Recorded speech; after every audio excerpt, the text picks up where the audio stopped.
لبيك اللهم لبيك لبيك لا شريك لك لبيك। Saudi আরবের পবিত্র আরাফাতের ময়দান, চারদিকে ধুধু মরুভূমি, প্রচণ্ড তাপদাহ। হজের সময় লাখ লাখ হাজি এই ময়দানে সমবেত হন, কিন্তু এই রুক্ষ মরুভূমির বুকেও আজ দেখা মেলে একখণ্ড সবুজের ছায়া। হাজার হাজার নিম গাছ মাথা উঁচু করে দাঁড়িয়ে আছে, যা ক্লান্ত হাজিদের দিচ্ছে শীতল পরশ। অনেকেই হয়তো জানেন না, সৌদি আরবের এই রুক্ষ মাটিতে সবুজের এই বিপ্লব ঘটিয়েছিলেন বাংলাদেশের সাবেক রাষ্ট্রপতি জিয়াউর রহমান। মরুভূমির বুকে দাঁড়িয়ে থাকা এই গাছগুলোকে সৌদি আরবের মানুষ চেনে জিয়া ট্রি বা জিয়া সাজারা নামে।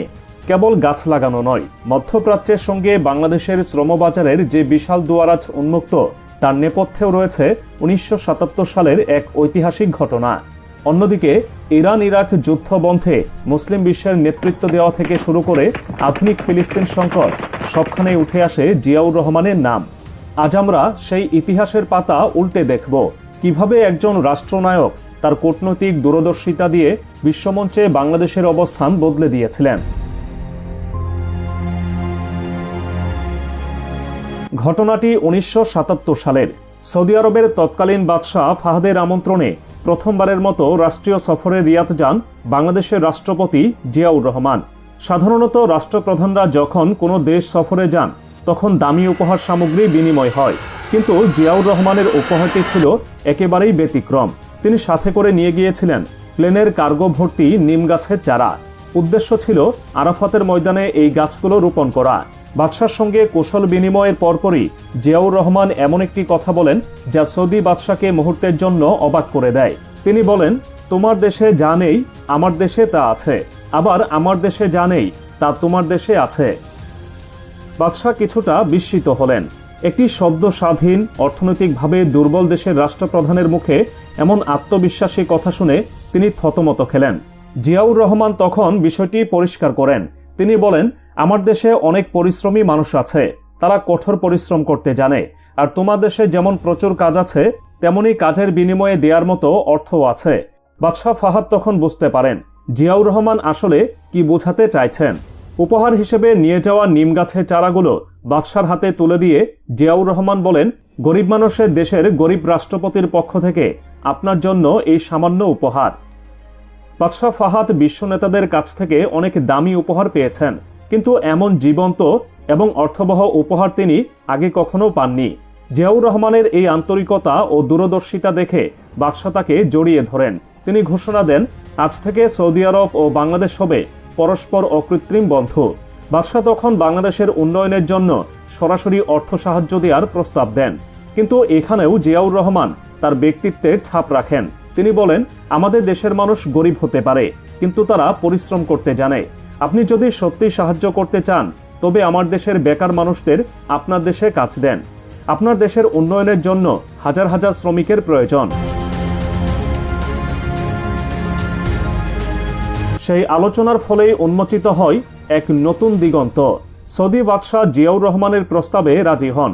তখন থেকেই বাংলাদেশ থেকে লাখ লাখ মানুষ সৌদি আরবে গিয়ে নিজেদের ভাগ্য বদলানোর সুযোগ পান। আজ যে রেমিটেন্স বাংলাদেশের অর্থনীতির অন্যতম চালিকা শক্তি, তার ভিত্তিপ্রস্তর স্থাপিত হয়েছিল সেই 1977 সালের সফরেই। আর জিয়াউর রহমানের উপহার দেওয়া সেই নিম গাছগুলো আজ মহিরুহ হয়ে ছড়িয়ে পড়েছে পুরো সৌদি আরব জুড়ে। মরুভূমির আবহাওয়ায় অন্য কোনো গাছ যেখানে টেকা দেয়, সেখানে নিম গাছ আশ্চর্যজনকভাবে মানিয়ে নেয়। সৌদি সরকার গবেষণা করে দেখেছে, খেজুর গাছের চেয়ে নিম গাছ মরুভূমিতে বেশি শীতল ছায়া দিতে সক্ষম। তাছাড়া এই গাছ দীর্ঘকাল বাঁচে এবং এর পাতায় প্রচুর পানি ধরে রাখার ক্ষমতা রয়েছে, যা বৃষ্টির জন্য সহায়ক। দেখা গেছে যেসব এলাকায় নিম গাছ আছে, সেখানে বৃষ্টিপাতের পরিমাণ বেড়েছে এবং মানুষের রোগবালাই কমেছে। এই উপকারের কথা স্মরণ করে সৌদি সরকার 1983 থেকে 84 সালের দিকে আরাফাতের ময়দানে ব্যাপকভাবে নিমের চারা রোপণের প্রকল্প হাতে নেয়। আজ আরাফাতের ময়দানের জাবালে রহমত পাহাড়ে উঠে চারদিকে তাকালে শুধু নিম গাছের সারি দেখা যায়। এই গাছগুলোর নামই এখন সেখানে হয়ে গেছে জিয়া ট্রি। কুমিল্লার সোভান নামের এক প্রবাসী বাংলাদেশি, যিনি আরাফাতের ময়দানের পাশে ছোট একটি দোকান চালান, তিনি গর্ব করে বলেন, এগুলো আমাদের বাংলাদেশের গাছ। আমাদের জিয়াউর রহমান এই গাছ সৌদি সরকারকে উপহার দিয়েছিলেন। কথাগুলো বলার সময় তার চোখে মুখে যে গর্বের আভা দেখা যায়, তা প্রতিটি বাংলাদেশিকেই স্পর্শ করে। এখানেই শেষ নয়। 1980 সাল, মুসলিম বিশ্বের দুই শক্তিশালী দেশ ইরান ও ইরাক একে অপরের বিরুদ্ধে ভয়াবহ যুদ্ধে লিপ্ত। এই যুদ্ধ শুধু দুটি দেশের ক্ষতি করছিল না, বরং পুরো মুসলিম উম্মাহকে দুর্বল করে দিচ্ছিল। এই সংঘাত থামানোর জন্য ওআইসি বা অর্গানাইজেশন অব ইসলামিক কোঅপারেশন উদ্যোগ গ্রহণ করে।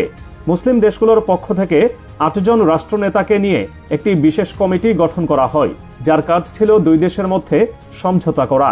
এই 8 জনের মধ্যে ছিলেন পিএলও চেয়ারম্যান ইয়াসির আরাফাত, তুরস্কের প্রধানমন্ত্রী, পাকিস্তানের প্রেসিডেন্ট জিয়াউল হক এবং বাংলাদেশের প্রেসিডেন্ট জিয়াউর রহমান।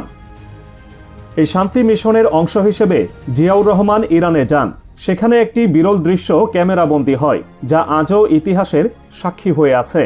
ইরানের সর্বোচ্চ ধর্মীয় নেতা এবং বিপ্লবের রূপকার আয়াতুল্লাহ রুহুল্লাহ মুসাভি খামেনি নামাজের ইমামতি করছেন, আর তার ঠিক পেছনেই একই কাতারে নামাজ আদায় করছেন প্রেসিডেন্ট জিয়াউর রহমান। তার পাশেই ছিলেন পাকিস্তানের প্রেসিডেন্ট জিয়াউল হক সহ মুসলিম বিশ্বের অন্যান্য নেতারা। সদ্য স্বাধীন হওয়া একটি দেশের রাষ্ট্রপতির জন্য বিশ্ব নেতাদের কাতারে এমন সম্মানজনক অবস্থান তৈরি করা মোটেও সহজ ছিল না। এই বৈঠকে অনানুষ্ঠানিকভাবে নেতৃত্ব দিয়েছিলেন প্রেসিডেন্ট জিয়া। তার কূটনৈতিক দক্ষতা এবং ব্যক্তিত্বের কারণে তিনি বিবদমান দুই পক্ষের কাছেই গ্রহণযোগ্য হয়ে উঠেছিলেন। তারা সফলভাবে যুদ্ধবিরতির একটি পর্যায়ে পৌঁছাতে সক্ষম হন। সম্প্রতি ফিলিস্তিনে ইসরায়েলি আগ্রাসনের প্রেক্ষাপটে জিয়াউর রহমানের সেই নেতৃত্বের প্রসঙ্গটি আবারও সামনে এসেছে। বিএনপির স্থায়ী কমিটির সদস্য মির্জা আব্বাস এক সমাবেশে মন্তব্য করেন, শহীদ রাষ্ট্রপতি জিয়াউর রহমান বেঁচে থাকলে ইসরায়েল আজ এই অপকর্ম করার সাহস পেত না।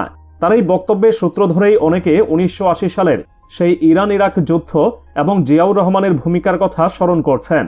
সামাজিক যোগাযোগ মাধ্যমে শফিকুল আলম নামের এক ব্যক্তি সেই ঐতিহাসিক নামাজের ছবি পোস্ট করে লিখেছেন, আমাদের এই প্রজন্মের অনেকেই হয়তো জানে না, ইরাক ইরান যুদ্ধের সময় সকল মুসলিম নেতারা একত্রিত হয়ে যুদ্ধ বন্ধ করতে গিয়েছিলেন, যার একটা বিরাট অবদান জিয়াউর রহমানের।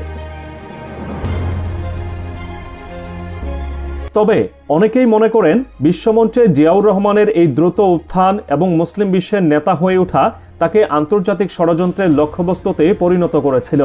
একজন ফেসবুকে লিখেছেন, জিয়াউর রহমান যখন ইরাক ইরান যুদ্ধের মধ্যস্থতার দায়িত্ব নেন তখনই তিনি আসলে নিজের মৃত্যুর পরোয়ানায় স্বাক্ষর করে ফেলেছিলেন। তৎকালীন ভূরাজনীতিতে বাংলাদেশের মতো একটি দেশের নেতার আলকুটস কমিটির সদস্য হওয়া, সার্ক গঠনে ধারণা দেওয়া এবং শক্তিশালী পররাষ্ট্রনীতি গ্রহণ করা, এসব বিষয় অনেক পরাশক্তি মেনে নিতে পারেনি। বিশেষ করে প্রতিবেশী দেশ ভারত এবং আন্তর্জাতিক গোয়েন্দা সংস্থাগুলোর ভূমিকা নিয়ে নানা তথ্য উঠে আসে। অভিযোগ রয়েছে, ভারতের তৎকালীন প্রধানমন্ত্রী ইন্দিরা গান্ধীর অনুমোদনে এবং গোয়েন্দা সংস্থা রোয়ের পরিকল্পনায় জিয়াউর রহমানকে সরিয়ে দেওয়ার নকশা করা হয়েছিল। সেই সময়কার গোয়েন্দা সংস্থাগুলোর কাছে বিষয়টি অনেকটা ওপেন সিক্রেট ছিল বলে বিভিন্ন নথিপত্রে উল্লেখ পাওয়া যায়।